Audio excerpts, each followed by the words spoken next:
Pure silver लेकर आए हैं डॉक्टर अंबेडकर और तथागत बुद्ध के लॉकेट, पेंडेंट और चांदी के सिक्के 999 BIS हॉलमार्क की प्रीमियम क्वालिटी के साथ गिफ्टिंग के लिए उपलब्ध हैं और भी शानदार प्रोडक्ट।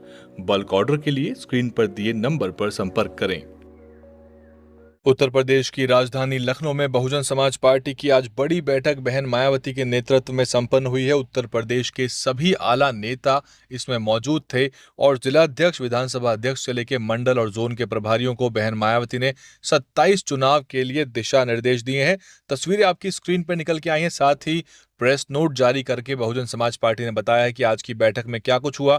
वैसे इस बैठक में बहन मायावती ने क्या कुछ कहा, क्या दिशा निर्देश जो हैं वो मौखिक रूप से दिए, इस सब पे चर्चा आज रात को प्राइम टाइम में हमारे विश्लेषण में आप देख सकते हैं। लेकिन इस बैठक में बहन मायावती ने एक नारा दिया है और उन्होंने सीधे तौर पे कहा है कि हाथी का बटन दबाना है और सत्ता में वापस आना है। इस नारे के साथ बहुजन समाज पार्टी अब एक तरह से उत्तर प्रदेश में अपना चुनावी बिगुल फूंक चुकी है। और बहन मायावती ने कहा कि हर स्तर पे पार्टी को मजबूत और सतर्क रहने की जरूरत है। साथ ही किसी भी तरह की लापरवाही ना बरती जाए और धनबल और जुगाड़ के आधार पर जो विरोधी दल हैं उनकी राजनीति का जवाब 2007 की तरह अपने संगठन को मजबूत करके देना होगा।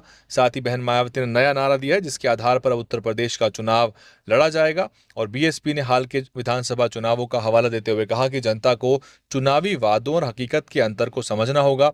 साथ ही बहन जी ने आरोप लगाया कि कई पार्टियां चुनाव के समय जनता से बड़े वादे करती हैं लेकिन चुनाव के बाद उन्हें भूल जाती हैं। साथ ही बहन जी ने कहा कि विपक्षी दलों की छलावा और विभाजनकारी राजनीति से जनता परेशान हो चुकी है। उन्होंने कहा कि बेरोजगारी, महंगाई और नए नियम कानूनों से आम लोगों की जिंदगी और मुश्किल हो गई है।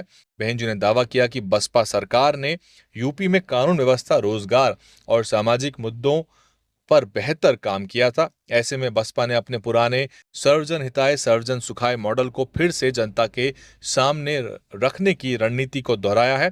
और बहन जी ने कहा कि बाबा साहब डॉक्टर भीमराव अंबेडकर के संविधान और कांशीराम साहब के मिशन को आगे बढ़ाना बसपा का मुख्य उद्देश्य है। इसके अलावा प्रेस नोट में केंद्र और राज्य की सरकारों पर पूंजीपतियों के हित में राजनीति करने का बहन जी ने आरोप भी लगाया। साथ ही जनता से भी अपील करते हुए कहा कि सरकारों को उनके संवैधानिक दायित्वों और जन कल्याणकारी वादों पर उन जवाबदेह बनाना चाहिए। तो तस्वीर आप देख सकते हैं स्क्रीन पर आपके सामने किस तरह से बहन मायावती ने आज उत्तर प्रदेश में अपने नेताओं को बुलाकर उनको चुनावी मोड में आने के लिए कहा। साथ ही एक अपील करते हुए कहा कि आपको अब पूरी जी जान से जुट जाना है। और बहन मायावती ने 9 अक्टूबर को ही नारा दिया था कि इस बार वो उत्तर प्रदेश में बसपा की पूर्ण बहुमत की सरकार बनाने के लिए पूरी जी जान लगा देंगी। लेकिन इसके अलावा आकाश जी को लेकर और क्या तबादले हुए, क्या बदलियां हुई, इस सब को लेकर जो भी पूरी हमारी रिपोर्ट है वो आपको शाम को प्राइम टाइम पे मिलेगी डीएन हिंदी पे। और इन पूरे घटनाक्रम पे बहन मायावती की जो रणनीति है और बसपा के जो चुनावी प्रयास हैं उस पर आपका क्या कुछ कहना है कि बसपा का जो जो काम है, जो उनके कोशिशें हैं, क्या वो काफ़ी हैं या नाकाफ़ी हैं, या फिर अभी और भी गियर बदलने की ज़रूरत है? क्योंकि हालांकि अभी गर्मी का समय है लेकिन धीरे धीरे उत्तर प्रदेश चुनावी मोड में आता चला जा रहा है। और जैसे ही बरसात खत्म होंगी आपको उत्तर प्रदेश में बड़े पैमाने पर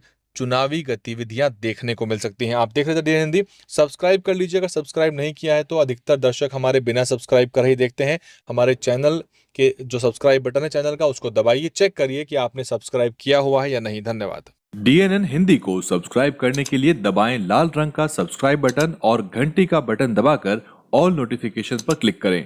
चैनल को जिंदा रखने के लिए नीले रंग का ज्वाइन बटन दबाकर चैनल को आर्थिक सहयोग करें।